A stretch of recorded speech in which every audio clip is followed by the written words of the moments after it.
All right, welcome to another G6r episode here.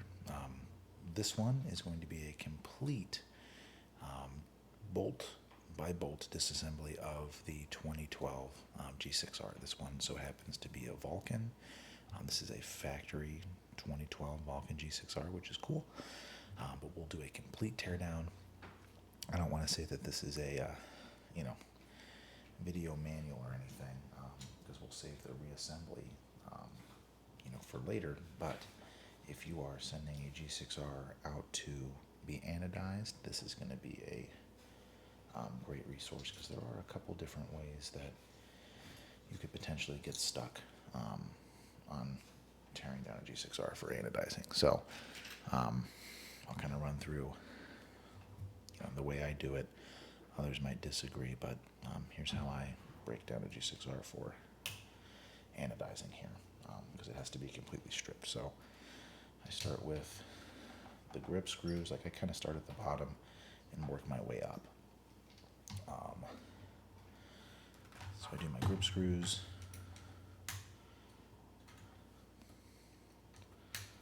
And for some reason, this one has like a half blackout kit, except for the grip screws, I guess. So, whatever. You have our old style Bob Long wraparound grips.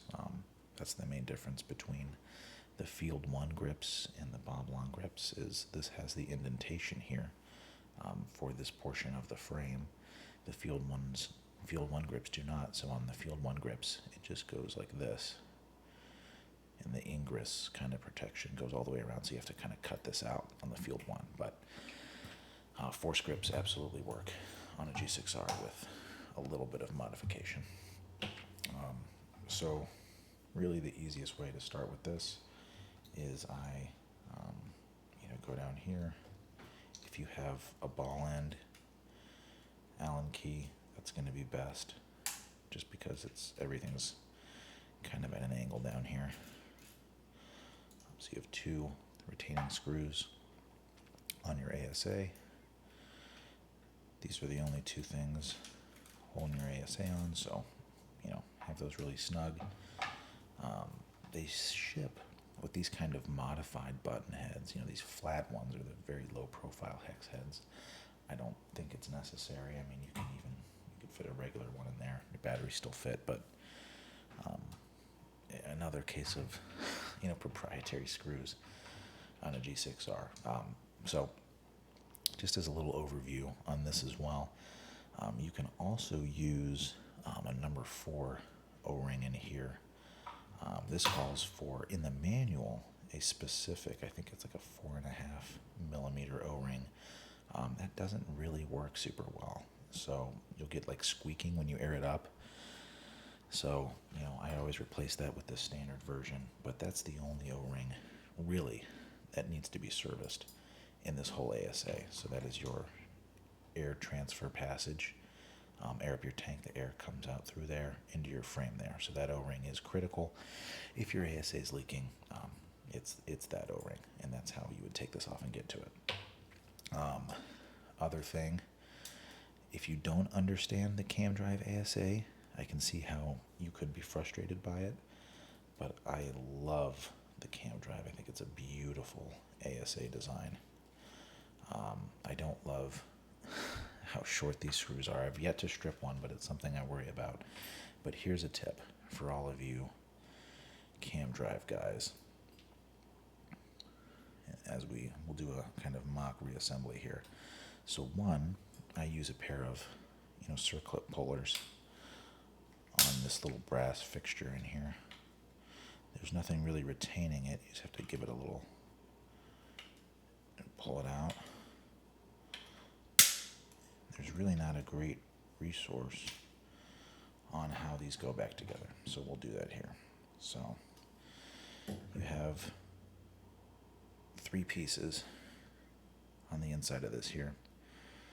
So if you're reassembling this, there's a side with an O-ring and a side without an O-ring. So it goes in like this.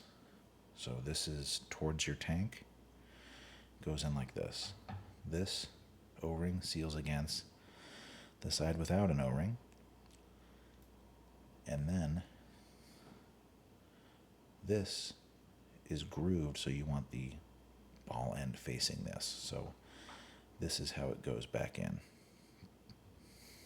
like that. So if you're looking on how to reassemble a cam drive, you want the flat end towards your tank, and you want the O-ring at the back end of the cam drive. So there's nothing retaining it, like that seal's there. So it goes in like this. So that's the order. And then for reassembly, here's a little fun fact. Oh no, I lost that little retaining spring. Did I? Frick. Anywho, so here's a little thing for this. So when I'm reassembling these, you lube them up, and then I put, oh, it's right here. I put, my spring, I put everything back in right here, and then I line it up so that the ball sits right into the hole. So I have it, in the locked position, and then you just put that back in there, and it'll seat with no issues, because then that, this pin is already in the correct notch position. So if you try to put it together not this way, you might run into issues with it not turning or something. That's the easiest way to do it, is, make sure your ball and spring are in, and then have the little notch. You can see it on there where the ball goes in this channel. It rides on that channel, and then it locks when it gets in there. You just want to have it lined up like this, and then drop your stuff in, and everything will be lined up. Super easy. So these two parts now, you can anodize these. Some of them are nickel plated. Depending on your anodizer, they can strip that. And this is as far as this breaks down. So that is, we are 2 parts in. Good to go. Next, I move on to the board here. And I bought these really nice Allens, but they not seem to be working as well as I would want them to, unfortunately. So I will stick with my shitty Allens, but these two, these retain the board, the daughter board, to the frame. So this board is what is going to work for your OLED display. The 2K11, the 2011 G6r does not have this board in it. So if you can, make sure you take very good care of this, because if this goes, there's nothing you can do. So I take these out, and then you don't have to worry about getting these mixed up. So these two hold the bezel for the screen to the frame. So take out all 4.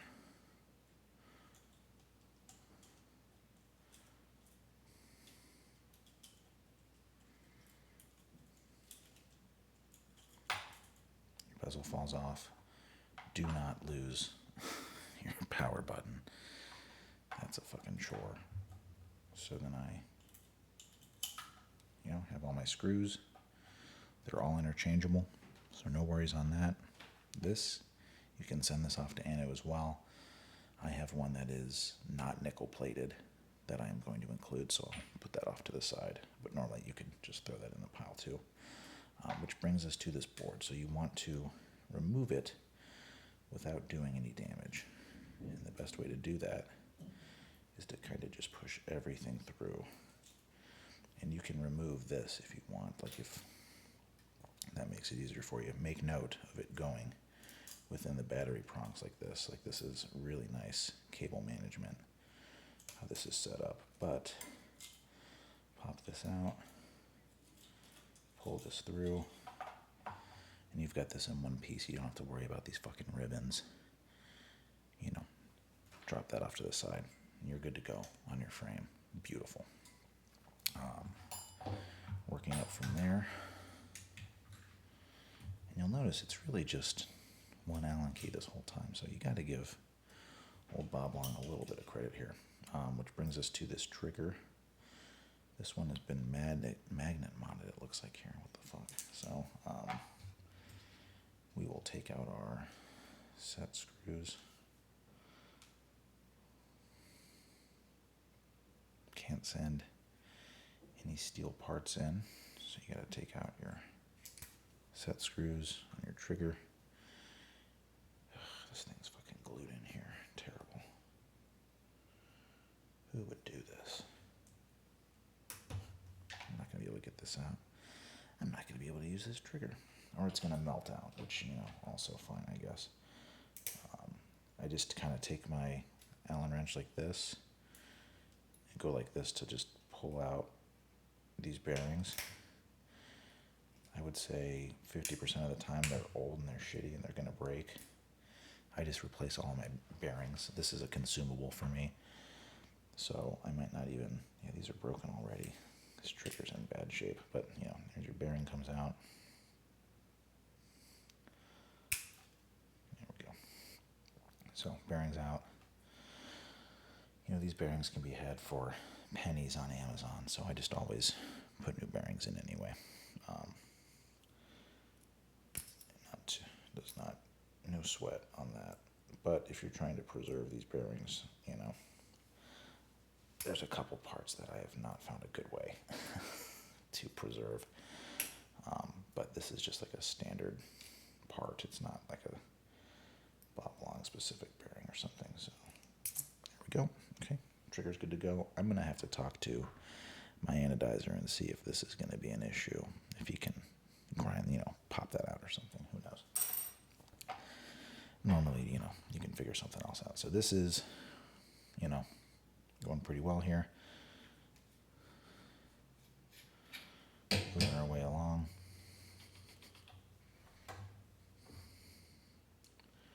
Take out our high pressure plunger. All the internals. Put this aside.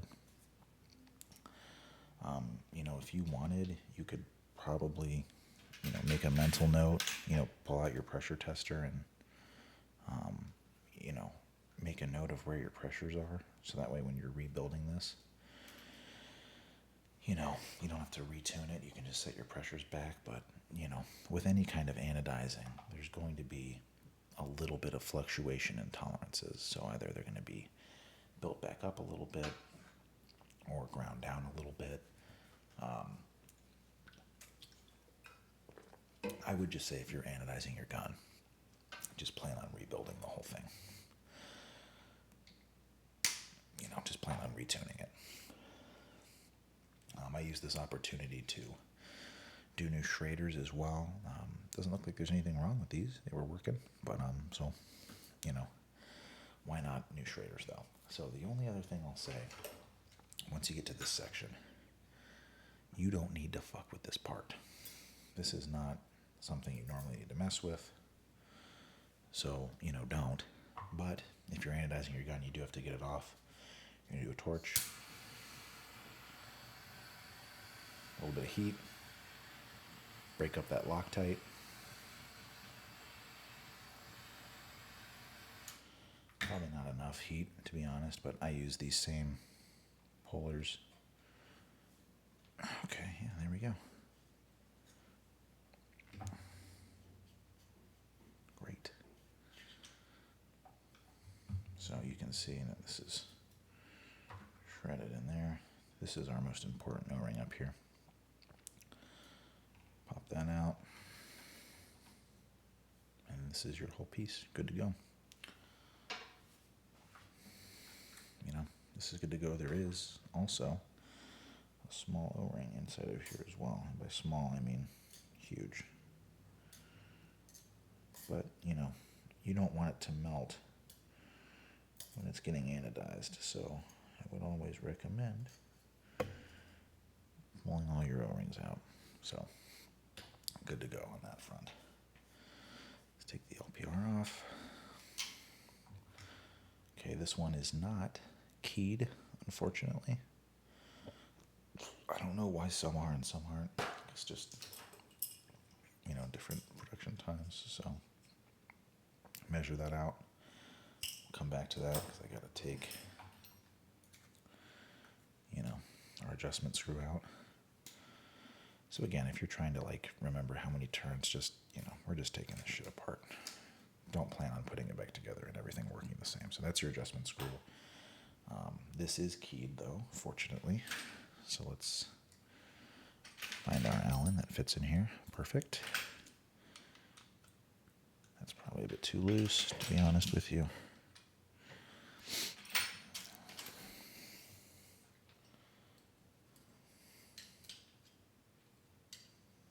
There we go.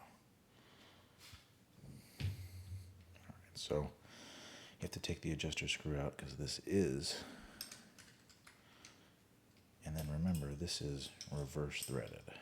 So righty-loosey.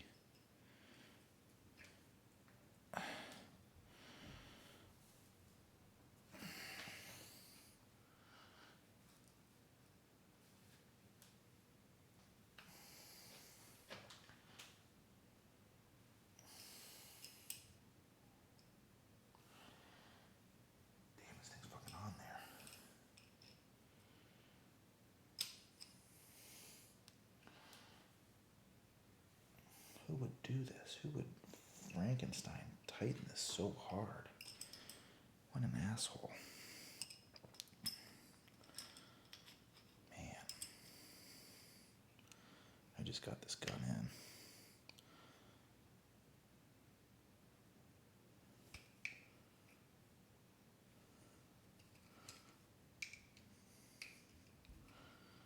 You run into this sometimes. People are like, why can't I open my thing? I'm like, it's not you. Like, this aluminum is straight up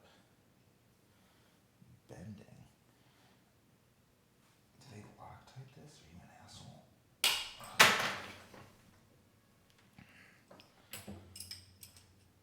There we go. Jesus Christ. It doesn't need to be that tight. Why are you doing this? People who are tightening shit like that.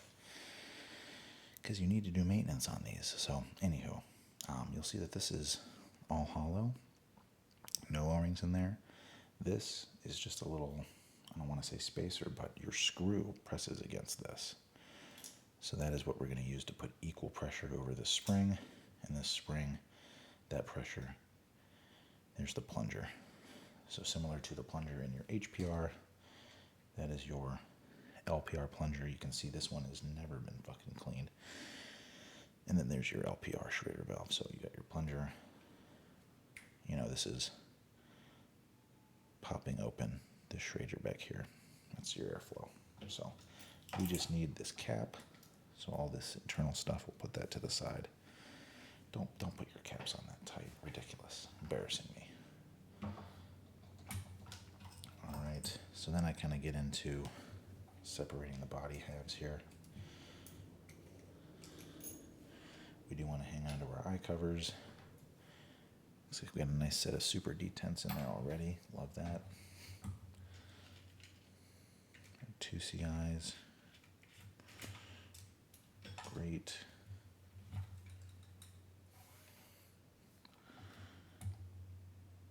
There it is. Okay. Set these aside. This part isn't, very challenging. Nick, how do I take the eye covers off? Don't worry about it. So,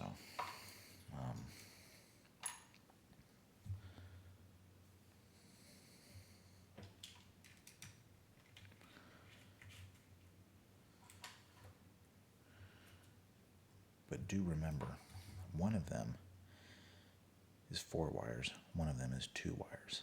So I don't have a good mnemonic device. I just have to, every time I rebuild a gun, I have to go get another one and take an eye cover off and see which side is 4 and which side is 2. So, just make a note, I guess. So this will be gun pointed to the left has 4, right has 2. So that's all good there. Come on. There we go. So now we're going to take this feed neck off. I will say this feed neck is going to go off to the side because I'm not going to use this. Instead, I will be using a new mech feed neck. So what do you guys think? We've got two options here.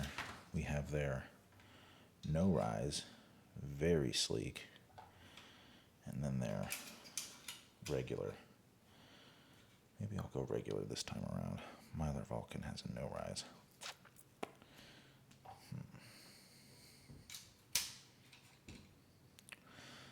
I'm going to go no rise. So I like these new mechs because, one, there's a little bit of, the older style ones used to have some knurling on the inside of here, which I enjoyed. The new ones not so much, but they come stock with an, adjustable knob, which is hard to find. Now Field 1 stopped doing the knobs. What do? What do I think? Because I got to strip these down.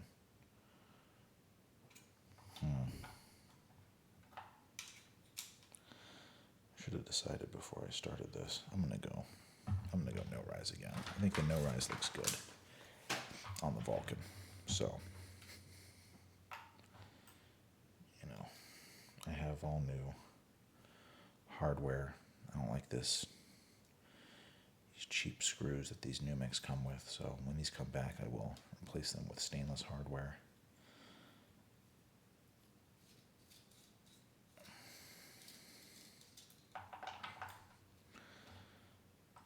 Some people, would send that out. I don't. So here's your feed neck lever. Here's this knob that we've got to, unfortunately, break out because it is Loctited in there, of course.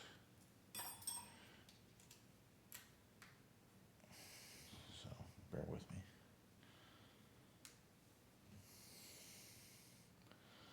I haven't found a better way to do this yet. I just kind of hold it in a rag and break this out. Guys, you can't send the screws in it. I don't like these screws anyway. So now we have our knob for our feed neck, and then these come. So if you have a G6R, if you're sending it out to get anodized, just spend the $30 and get a new mech feed neck. No reason not to. If you're looking on how to do this, just twist your bolt, pull it out. Here's your spring. Not that these go into the anodizing process, but I'm going to put this in my pile. I do have a power trigger, will be included. All right, and we're making good time here. Making a lot of good progress, feeling good. All right.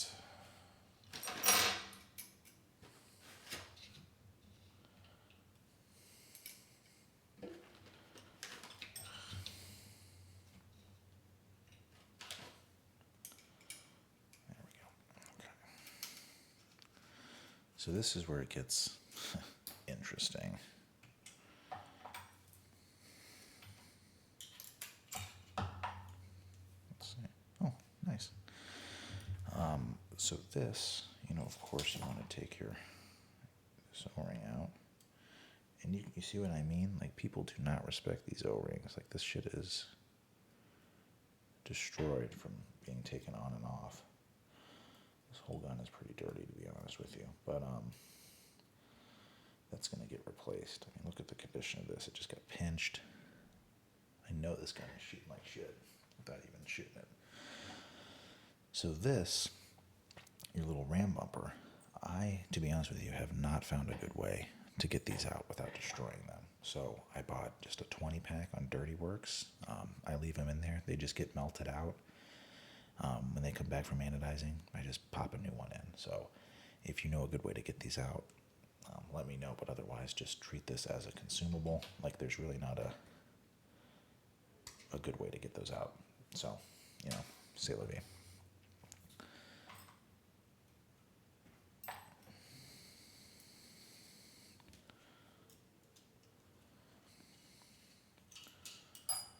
But, people say that G6Rs are hard to work on. I I'd say, but it's not. It's all very linear. Like there's a lot of screws, I guess. But have you seen people taking the LV2 apart? You know, like not too bad. So I always save these last because I don't want this bouncing around. Because now you can just pull it off. Valve spring. Let's see, how's this doing here? All right, low pressure pop it in there. Very nice. Nice bonus. And you're good to go. Like this is your entire front of your body, so you don't need to do anything else with this. All the air channels are milled in. There's no like manifold. Great, easy. So now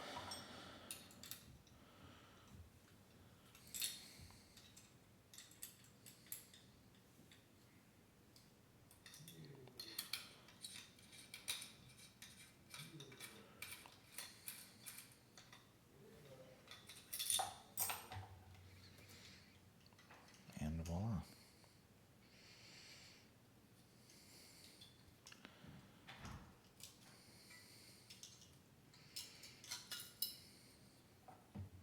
I'll come back to this later, but here's the back of your body, and at this point, you know, the ram's out, there's no screws on it. So I will, and all of these seals, I mean, to be honest, depending on the quality of your anodizer, you can just keep all these seals for the most part, and they might, you know, still work. Wouldn't plan on it, but, you know, crazier things have happened. So these, you want to be careful with, because if you strip out any of these manifold screws, you are fucked, because you're going to have to helicoil your body. Like it's not good. So the only thing I'll say at this point, this light's right in my face.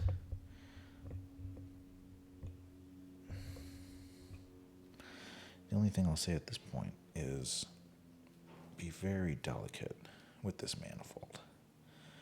You know, just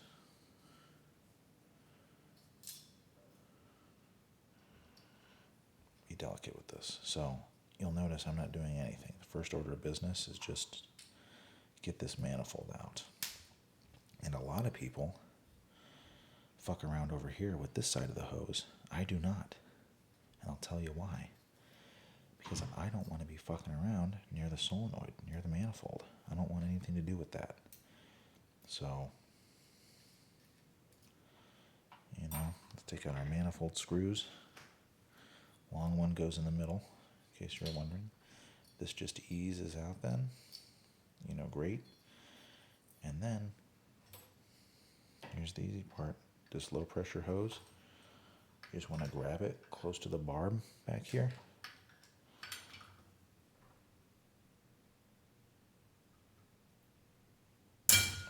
Just pull it off. You're good to go. So now, you've got all of this nicely attached. Like this is going to be so easy to reinstall. Do not take the solenoid off the manifold. There's no reason to. This is just going over here in my parts pile. So now you have this body, and then you can come back here and just pull this little barb out. And then I'm telling you, when you put this back together, you put this barb in, and then you just take it and you just push the hose back on it. It's so easy. Like people make it so hard, but it's not. There's no O-rings or anything on this, just a nice little brass barb. And look at that, back of your gun, ready to go. I get all these O-rings off of here. There's two little ones here. That's, you know, these are all sealing O-rings. You don't have to remove any dynamic O-rings from the gun body. All just static, just sealing O-rings. So this is good to go. You know, there's no valve body. Just check. Which really just leads us with the easy part then, which is just pulling this board out.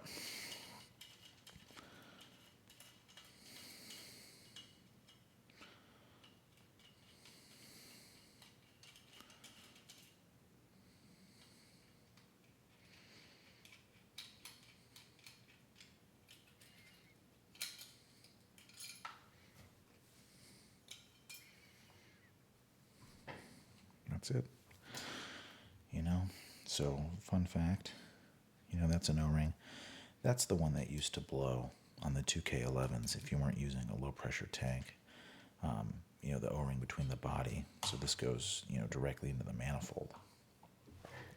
If you look, it goes directly into the manifold here. Right there. So then it starts getting, you know, routed and, you know, beautiful, beautiful stuff. And then this just seals against the body because Bob Long milled into the frame for more volume for that valve. So sneaky way to get a little bit more, you know, valve volume. This is all hollow. Sneaky, sneaky. So there you go. That's a fully broken down Bob Long G6R. All these pieces are ready for anodizing then, so nothing to it. If you want to know how to put it together, just play this backwards. But I'll do a video when I put one back together. But breaking down is easier than putting back together. But there's all your parts. You know, you're good to go.